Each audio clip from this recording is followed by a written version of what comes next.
Question 25, a volume, mass and density question.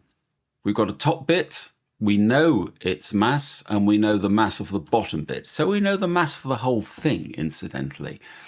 And we're told that the density of the top bit is 2.9 and the average density is 4.7 grams per cubic centimetre. Now then, if you don't know the formula for mass and volume and density, this actually gives you it.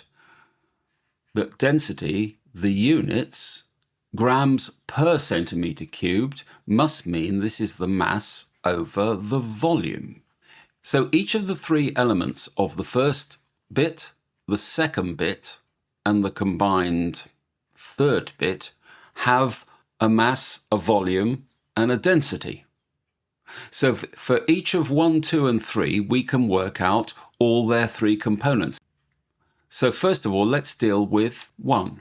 So filling in the blanks to our equation here, we know that 2.9, because we know the density, is equal to the mass, which is 92.8, divided by the volume, but we don't know the volume, V1. And if you work that out, move everything around, it shows that V1 is equal to 32 centimetres cubed. If we look to the bottom section, we only know one item. We don't know the density and we don't know the volume. So we can't do anything for the moment with section 2. However, we can do something with section 3.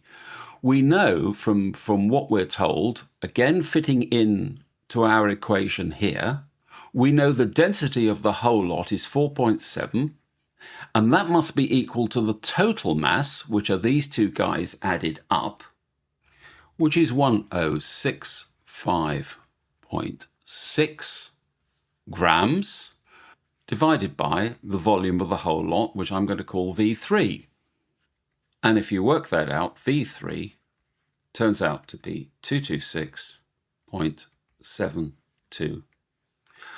Well, those are the two volumes we need, because we need calculate the top volume as a percentage of the total volume.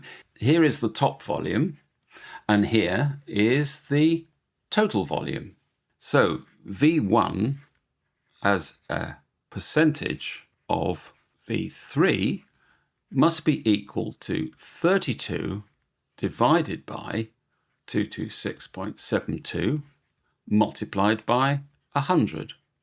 And if you pop that into a calculator, you get 14.1%. And that's your answer.